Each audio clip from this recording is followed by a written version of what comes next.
जब तक पहला खाया हुआ खाना हजम ना कर लो, दूसरा ना खाओ, चाहे 2 दिन ही क्यों ना लग जाएं। सोने के लिए बिस्तर पर ना जाओ जब तक कि बैतुल खला से फारिग ना हो जाओ। मौसम जाने लगे तो फल मत खाओ।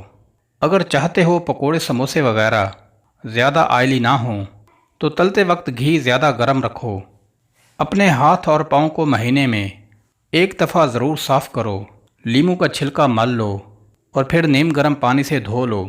इनकी सफाई हो जाएगी। अगर हिचकियाँ जान ना छोड़ रही हों तो लौंग खाकर ऊपर से आधा गिलास पानी पी लो। हिचकियाँ आना बंद हो जाएंगी। केले खाने के बाद लस्सी पीने से मैदे में दर्द होने लगता है। अंडा और मछली एक साथ खाने से मैदे में गर्मी हो जाती है। खाना खाने के बाद फौरी सो जाना कानों को जल्दी बहरा कर देता है। गर्म खाना खाने के बाद ठंडा पानी पीना बहुत नुकसानदेह है। जिसको आँखों की बीमारी है वो मछली ना खाएं। आँखों के गिर्द हलकों से परेशान हैं तो आँखों के गिर्द विटामिन ई का तेल ज़रूर लगाएं। ऐसा करने से हलके ख़त्म हो जाएंगे। निहार मुँह अदरक का छोटा सा टुकड़ा मुंह में डालकर चूस लिया करो।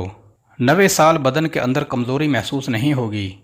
अगर आपको जल्दी नींद नहीं आ रही और परेशानी हो रही है तो 1 मिनट तेज़ी के साथ अपनी पलकें झपकाएं।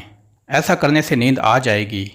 जिस बंदे के कारोबारी या घरेलू हालात ख़राब हों वो या खबीर कसरत से पढ़े, जल्द हालात अच्छे हो जाएंगे। रात को रोशनी के लिए अपने घर के अंदर सफ़ेद बल्ब का इस्तेमाल किया करें। दूसरे बल्ब नज़र को कमज़ोर कर देते हैं। पानी के पीने से अगर मुज़र असरात का डर हो तो पानी को ये कहकर पियो कि ऐ पानी तुझे ज़मज़म का पानी सलाम कहता है। पेशाब रोक के रखने से बेचैनी, पत्थरी और घबराहट की बीमारी हो जाती है। भूख के रोकने से बदहज़मी, हवास में ठहराव और चक्कर आने की बीमारी होती है। नहाने से पहले अपने बालों में तेल लगा लिया करो। बालों की जड़ें नहायत मजबूत हो जाएंगी। किसी दूसरे की इस्तेमाल शुदा कंघी इस्तेमाल करने से गुरेज करना चाहिए। इंसान की छींक की रफ्तार चीते की रफ्तार से भी कहीं ज़्यादा होती है।